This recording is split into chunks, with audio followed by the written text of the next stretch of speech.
Hi. எல்லாருமே ஓட்டு போட்டீங்கன்னு நினைக்கிறேன். நானுமே என்னோட ஓட்டை போட்டுட்டேன்.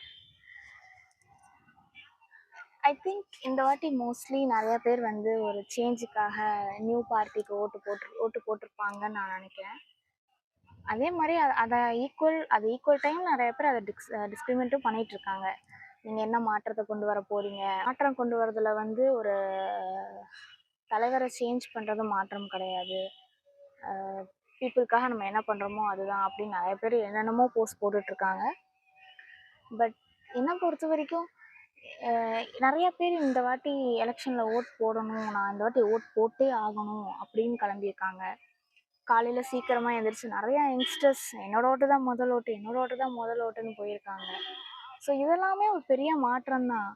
எத்தனை பேர் எலெக்ஷனுக்காக அப்ராட்லேருந்து தான் இங்கே கிளம்பி வந்திருக்காங்கன்றது இத்தனை வருஷம் எலெக்ஷன்ஸில் நடந்திருக்காங்கலாம் எனக்கு தெரியல.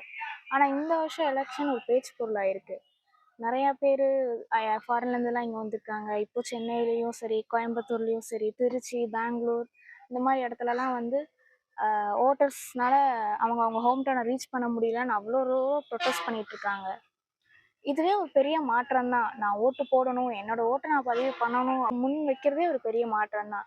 ஸோ ஐ டெஃபினெட்லி சே இதெல்லாம் வந்து காரணம் கண்டிப்பாக நியூ பார்ட்டி டிவிகே அவங்க வந்தனால மட்டும்னு கிடையாது. அவங்க வந்தனால நிறையா பேர்த்துக்கு எலெக்ஷன்னா என்ன, ஓட்டுனா என்ன, அந்த ஓட்டு போட்டால் என்ன நடக்கும், நம்மளோட ஓட்டு உரிமை என்னன்ற வரைக்கும் தெரிஞ்சிருக்கு. ஸோ இதுவே ஒரு பெரிய மாற்றம் தான். ஸோ இந்த மாதிரி தற்கொலை கூட்டம் அப்படின்னு சொல்கிறத விட்டுட்டு இனிமேவாச்சு அப்சர்வ் பண்ண பாருங்கள். இதுக்கப்புறம் என்னென்ன மாறி இருக்குன்றதை நோட்டீஸ் பண்ணுங்கள். டாட்டா.